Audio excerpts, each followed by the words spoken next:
Hi guys. So the next lesson in the progression is about three-phase power. So you've already had some hints this way.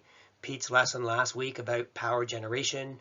He started with DC, moved on to AC, and then finished the thought with three-phase. Within the textbook itself, there's very little about single phase. Goes straight from DC to three-phase. Three-phase is AC. Okay, we've got AC power.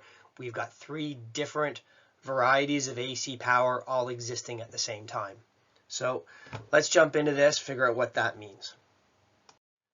Here's what we're going to cover on today's slides. First, we're going to look at the sine waves.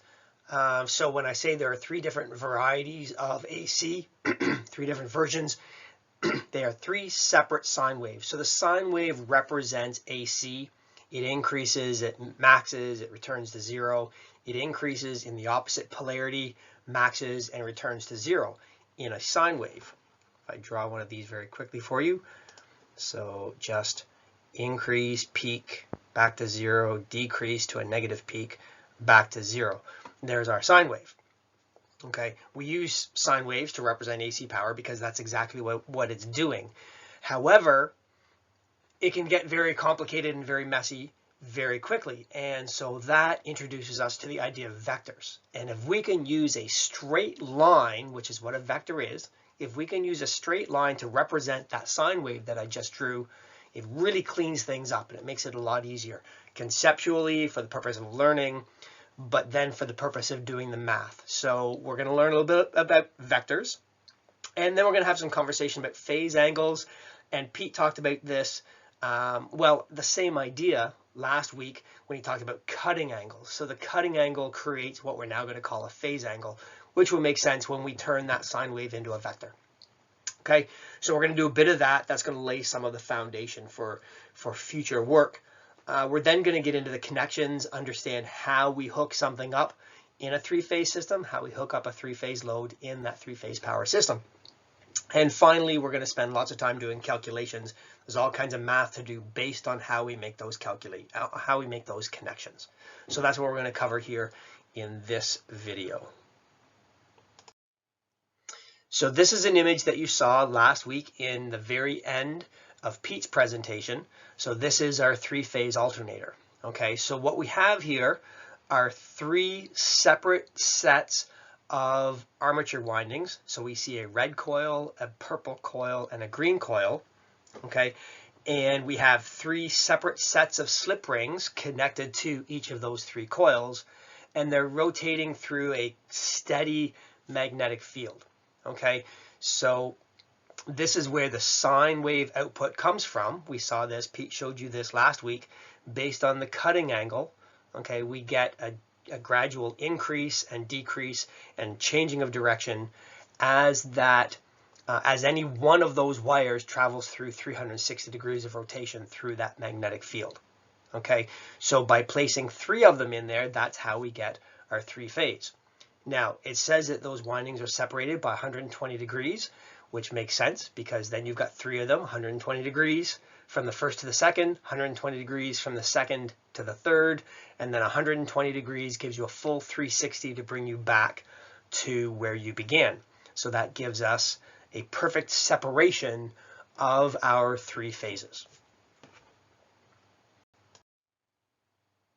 Here's what it looks like if we take a closer look. Okay, we've actually changed it. This picture shows us the exact opposite. Now our windings are stationary and it's the magnetic field that's cutting through them, but the result is the very same. Okay, so we have phase 1 is green and it's at the 12 o'clock and 6 o'clock positions, and then it's actually 60 degrees later that you find phase 3. Okay, so I'm looking here, here's phase 1, okay, and then 60 degrees later, this, and it's called phase 3 because what you have to do to find the 120 degree separation from the first green coil that I circled, 120 degrees later, we find the first of the two blue coils. Notice that the blue coils are referred to as phase 2. Okay, so there's our 120 degrees of separation, but when you have pairs of poles, you find a pole every 60 degrees. Okay, but it's then another 120 degrees from this pole, the blue winding, 120 degrees later gets you to the yellow coil, which is phase 3. Okay, so is that completely confusing, or can you see that? We've got, and then here's the final 120 degrees from this coil, brings us back to this coil at 12 o'clock where we started. Okay, so that's the 120 degree separation, but you actually find a coil every 60 degrees because the coils are placed in pairs. Okay. Now, before I move on to the transformer conversation, let's talk for just a moment about the advantage of three-phase over single-phase. Why three-phase? Okay, what happens is, let me draw my ugly sine wave again. So there's the first sine wave, and if I can get really creative, I can change colors for you, and I can draw a second sine wave 120 degrees later. That's probably not even close to 120 degrees.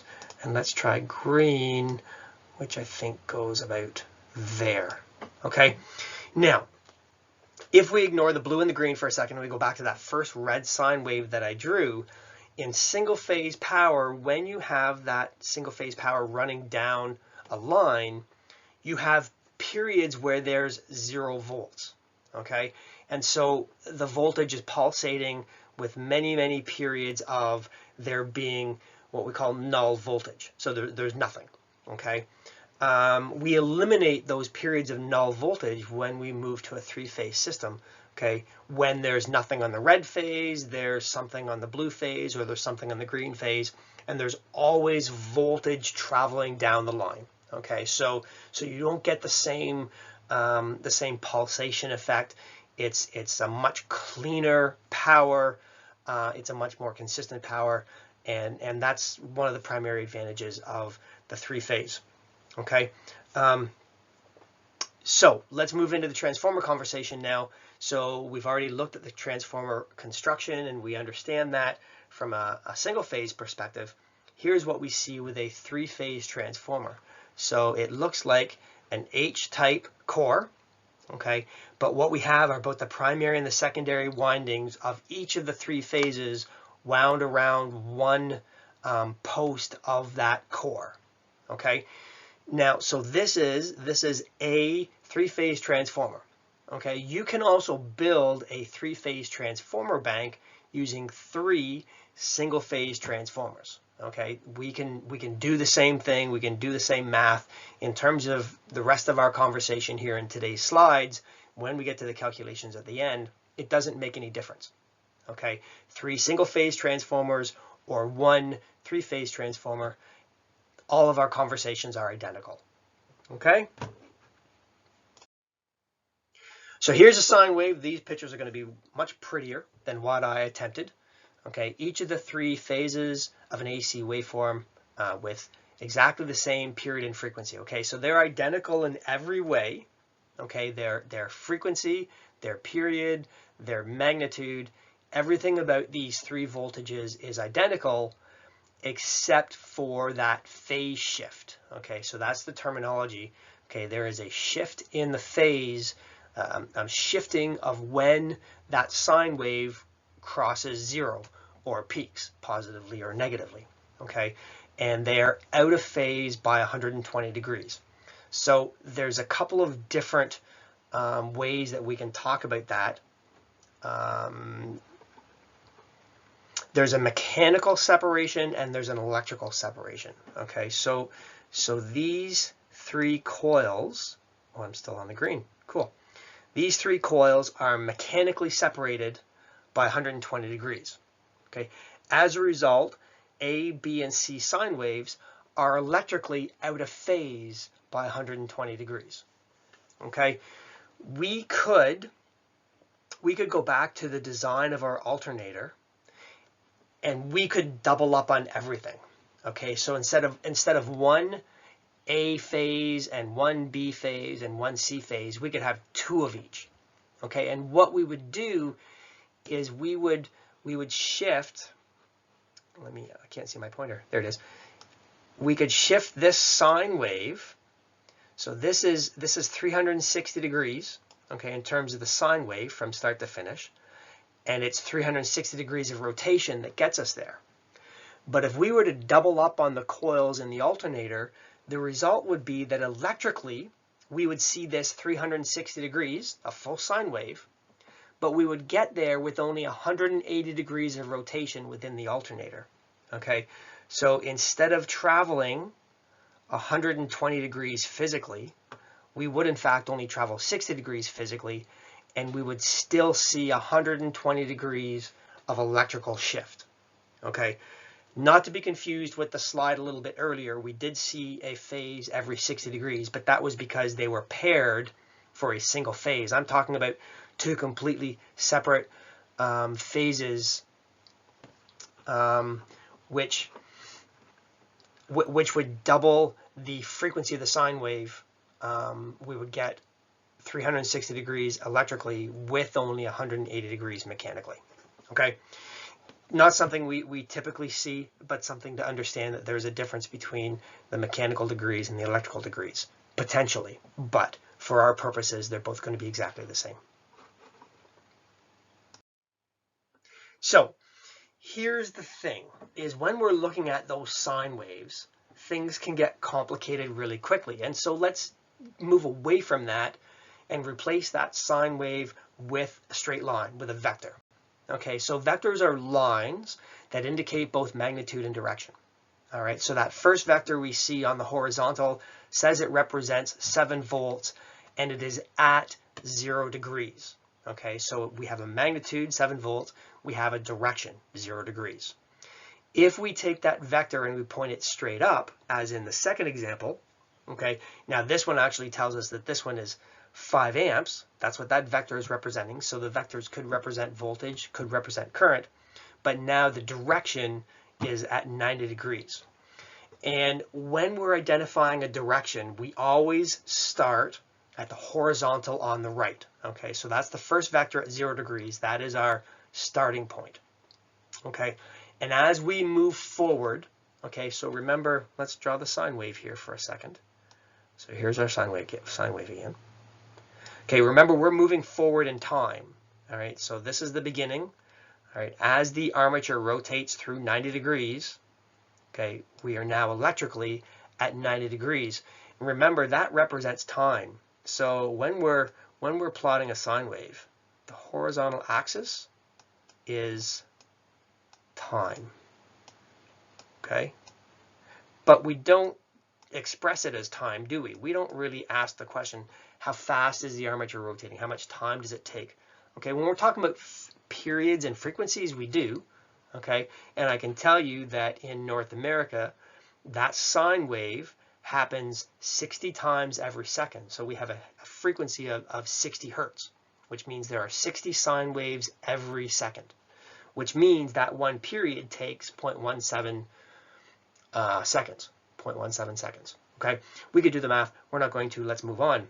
But the point is that this is time. This is the passage of time.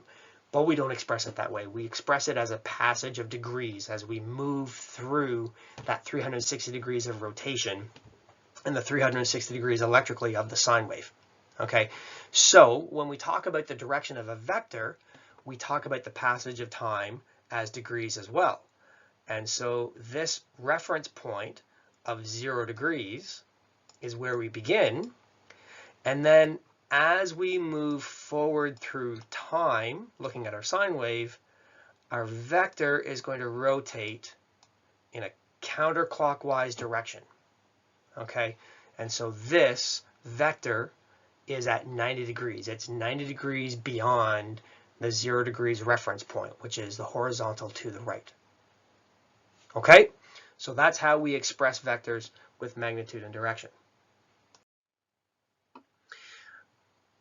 So let's come back to the conversation about phase angles with our sine wave.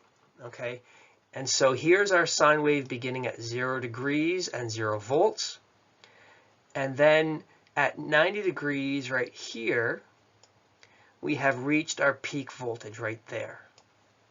Okay, now this wheel on the left, we can think about this in two different fashions. We can think about this as the armature rotating through the lines of flux. Okay, so here's the armature here at 0 degrees, and it's generating 0 volts. And the reason is we've got to spin things on its head a little bit. We've shown the pole pieces creating horizontal lines of flux, but now we have to change it up. In fact, what we're looking at here is, and I don't know whether this is north or south, but this is one of our pole pieces. And down here, this is our other pole piece.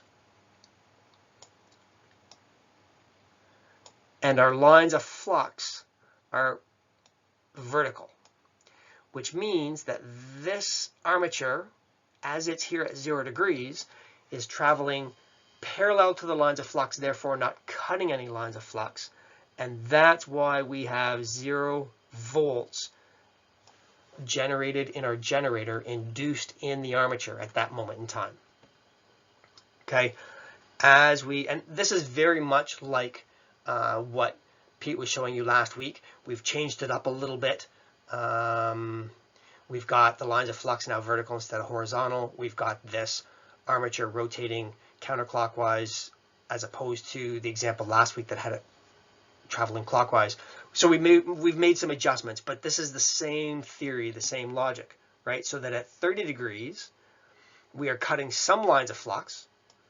Okay, once that armature gets up here to 60 degrees, it's cutting quite a bit more lines of flux, represented by the induced voltage that we see over here in our sine wave.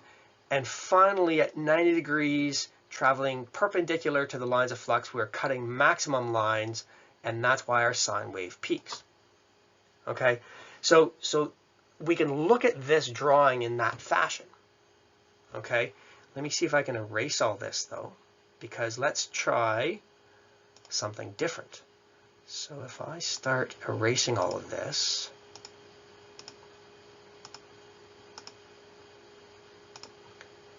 make all of this go away. I put a lot of marks on here, didn't I? Okay, we can even eliminate our pole pieces. We don't need them anymore. Because what we're going to do now, okay, so that was kind of step one to get from the armature to the sine wave. What we're going to do now is we're going to take that sine wave and we're going to simplify it with vectors. Okay, so what I could do is, I'm going to go back to my red, is I could say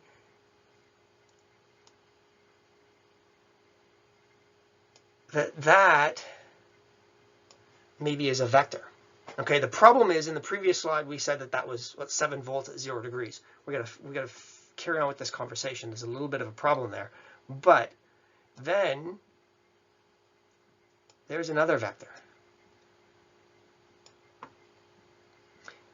and then there's another vector, and finally here's the one that really matters. Right? Whoops. Ooh, let's try to get that straight up. Oh, that's much better. There's a vector right there pointing straight up at 90 degrees. Okay, that represents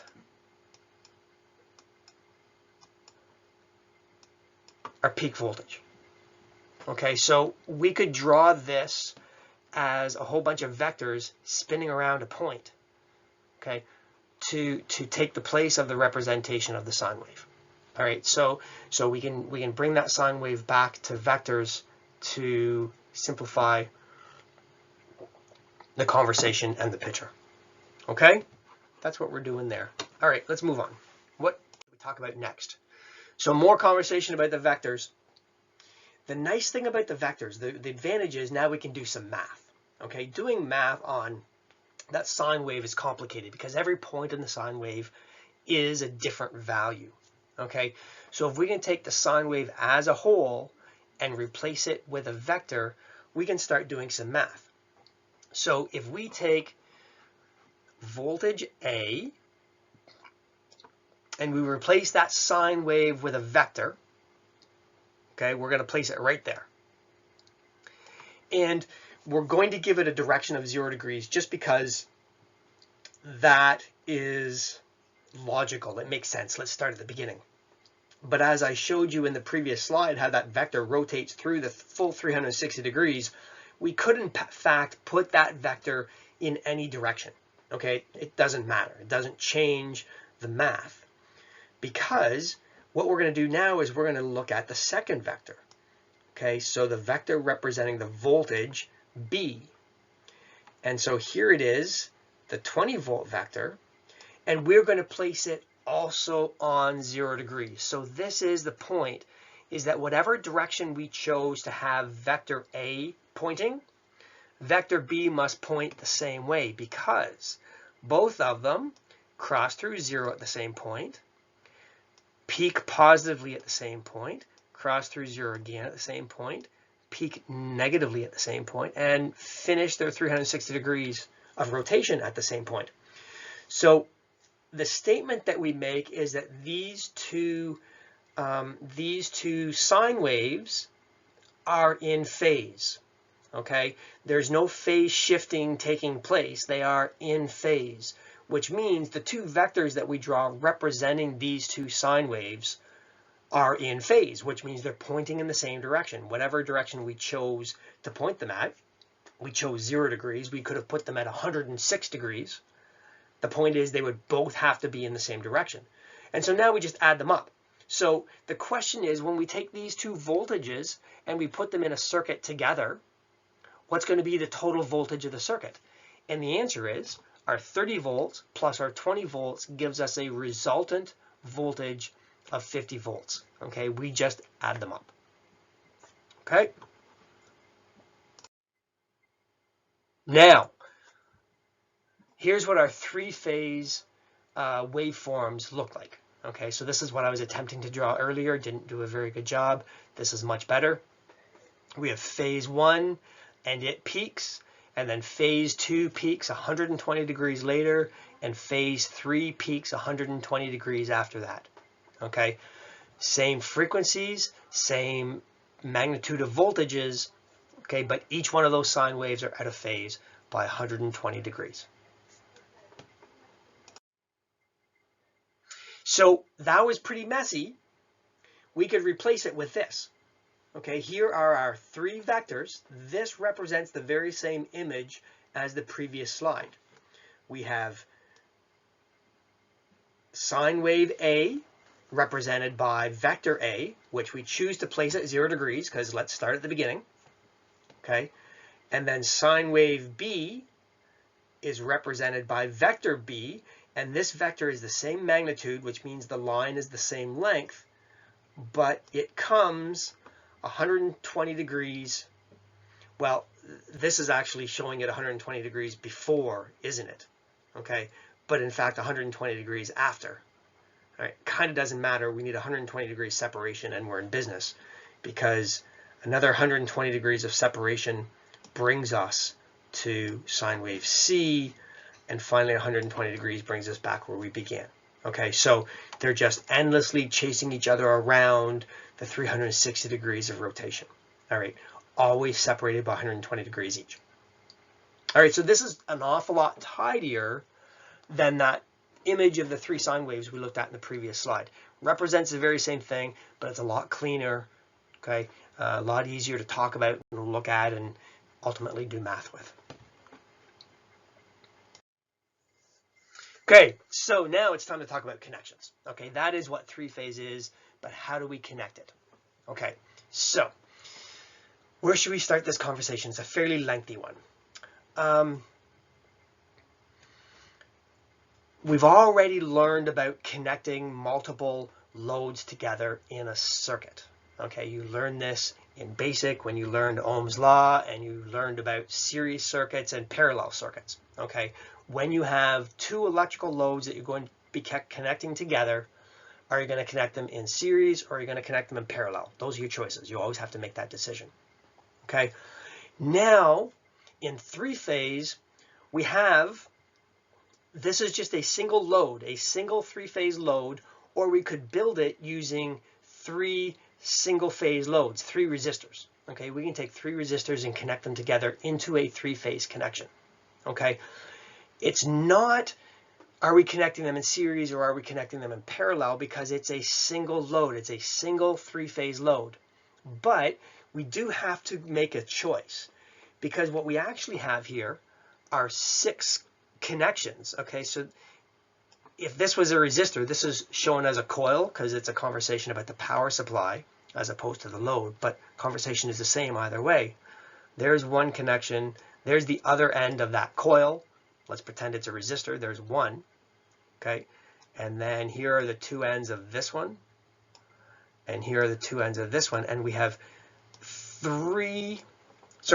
6 different wires that we have to put somewhere, do something with, make a connection.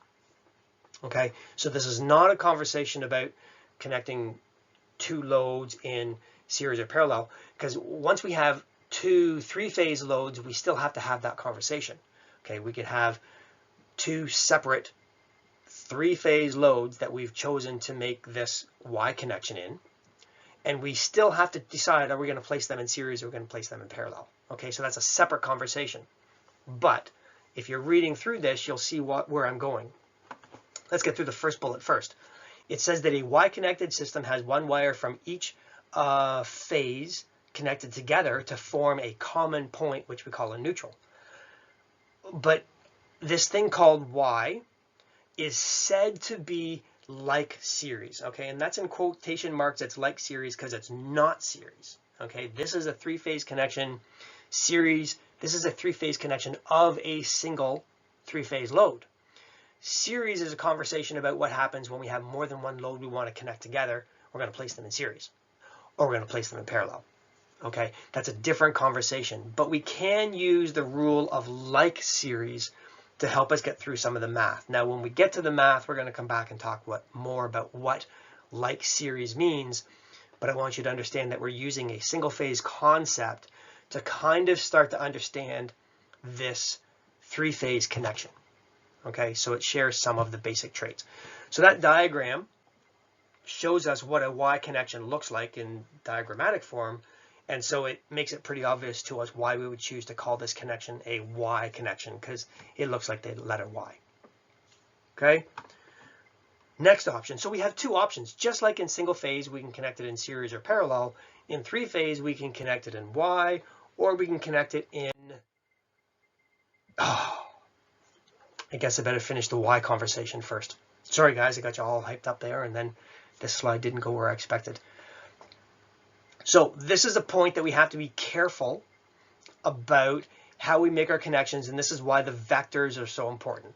So if you look at the image on the top, we can see that the 3 vectors are all pointing outwards.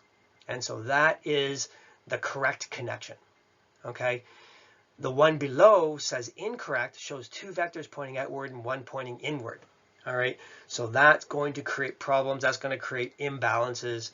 That's going to give us a situation where the 3 sine waves are not 120 degrees out of phase. Everything doesn't line up nicely. Okay. Now we could have all 3 vectors pointing inward. All right. That would be the exact opposite of the top image, and that would work just fine. The point is that we can't mix and match. Okay. No mixing and matching allowed. Now I think we get to talk about Y or delta. Good. Here we are. And so delta gives us this triangle, okay? And so a triangle represents delta, and so that's the naming. So now what we've done is we've taken our 3 separate loads, which we're going to bring together into a single 3-phase connection, and we're going to close the loop, okay? So if we were looking at vectors, okay, if we were drawing 3 vectors, and this might very well be the image on the next slide, but just like the slide with Y that said make sure you get all the vectors right, okay, if this vector was pointing this way, that would be a problem. That would be absolutely incorrect. So let me erase that. In fact, the vectors must all chase each other around the triangle. And once again, we could put those vectors exactly opposite. Okay, this shows the 3 vectors connected tip to tail in a clockwise fashion. We could place them tip to tail in a counterclockwise fashion. That would be just fine as well. Okay, So a delta connected system has the three phases connected in a closed loop. And here we go, the delta connection is said to be like parallel. So when it comes time to do the math, we are going to lean on the things that we already know about a single phase parallel circuit. Okay, we are going to be able to pull from that knowledge, apply some rules to figure out how to do the math. Okay, but it's like parallel because we can only take that so far, and then we have to abandon that and move to what we know to be true about three phase. Okay, so a Y connection is said to be like series in some of the math that we can apply, and a delta connection is said to be like parallel in some of the math that we can apply.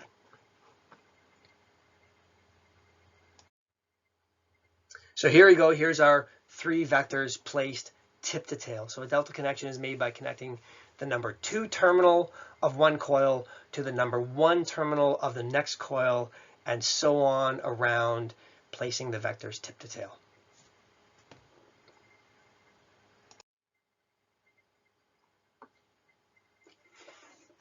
So we're going to go back to single phase here for just a moment to try and figure out some numbers. Okay, so here's some simple vector addition. We have a single phase 3-wire scenario. So you've got line 1 and line 2 separated by the neutral. Okay, so here we have our 120 volts is half of the transformer. So right there is 120 volts. And then we have another 120 volts, which is the second half of the secondary. Okay, and then we have what we call a center tap right in the middle of the secondary of that transformer, which is what gives us the neutral, the break between those two vectors. Okay, but they're placed tip to tail, and they're most definitely in phase, which means the total potential between line 1 and line 2 is 240 volts. It's double the 120 that you get when you look at the center tap. Okay, so all that's nice and straightforward. That makes perfect sense, right? It's all good.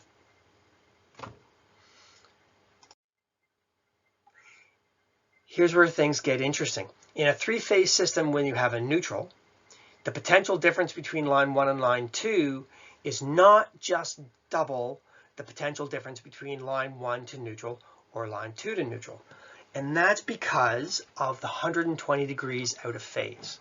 Okay, so if I were to draw this, let's draw a Y connection. I won't draw the whole thing, but let's draw some of it. So there's a coil right there. And 120 degrees out of phase, there's a coil right there. So if each of these is 120 degrees, sorry, 120 volts, 120 volts. All right, so that's from line 1 to the neutral point here in the middle, and line 2 to neutral is also 120 volts. The question now becomes, what is the potential difference from line 1? So if I put a voltmeter here, and I ask the voltmeter, what is the potential difference from line 1 to line 2? Okay, in the previous slide, when we were looking at a single phase 3-wire system, the answer would be 240 volts. Just add them up. Okay, but that was possible because the vectors were in phase, the voltages were in phase, sine waves were in phase. In this scenario, they're not in phase. They're out of phase by 120 degrees. And so what is the result? Okay, anybody know what this number is? Okay, in a typical 3-phase system, we are said to have a dual voltage. And it moves on. Well, there it is. I wanted to write it down before I advance to the next slide. It's 208 volts. Okay, so the question is, if you expect 240 and you only get 208, where'd the rest of the voltage go? And the answer is we lost it because of the fact that we are out of phase. Okay, and so in fact, if you like geometry and you want to use a ruler and a protractor and really check this out, we could replace all of these units of measurement, these volts, we could replace them with millimeters or centimeters or whatever unit of measurement you choose, and it'll work out. You draw a line 120 millimeters long, you get your protractor out, you find 120 degrees, you draw another line at 120 millimeters, and then you measure from point to point, and you will measure 208 millimeters. Okay, if geometry is your thing, we can accomplish the same thing. We can see this to be true. Okay, so because the two voltages, the two phases, or we can consider these voltage rises, okay, 120 volts there, oops, I've done it again, 120 volts there, I don't know why I keep losing my pointer, there it is, 120 volts there, and 120 volts there. If those are each voltage rises, then the total voltage rise is 208. Okay, so this is the secret behind three-phase and the math done with three-phase. So it looks like this. We can get complicated. What we have here is we've basically placed the Y and the delta systems both in there, got it all jumbled up. Okay, so this is the Y connection where we have a center point, and the blue around the outside is the delta connection where we've closed it all in. But ultimately, we only have a couple of numbers. We have 120 degrees, we have 120 volts, and we have 208. Now in bold here is the one thing that matters. Okay, when we're doing math in three-phase, okay, everything comes back to this number right here, √3. Okay, that is the relationship between 120 and 208. It's also the relationship between, here are some other common three-phase numbers, is 347 volts, 347/600. Right? The relationship between 347 and 600 is once again √3. Okay, so when we're doing our three-phase calculations, basically we're going to ask ourselves two questions. Okay, the first question is the value going to change or stay the same? And we're going to get into these conversations in a moment, but is it going to change or stay the same? Okay, and if we say it stays the same, that's easy. We're done. Move on. If we say it changes, well, changes by how much? The answer is always √3. And then the only thing left for you to figure out is whether you have to make it bigger by √3 or smaller by √3. But a change in voltage or current when doing calculations based on three-phase connections, the change is always by a factor of √3. Okay? Nice and straightforward. I mean, it really is. There can be all kinds of reasons for it to feel very complicated, but it really always comes back to that. I think actually what I'm going to do is I'm going to stop this video now before it gets any longer, start a new video, come back and actually do the math. So what we're looking at here on this slide are the variables that we're going to have to put in the right places to start doing the math and figuring out the numbers. But I think I want to shut the video down right there for now, start a fresh video, and we're going to jump into the math, and we're going to take all of this weird nebulous conversation that we've been having and apply it to some real numbers. Okay, so I will be right back. Let's shut it down there for right now.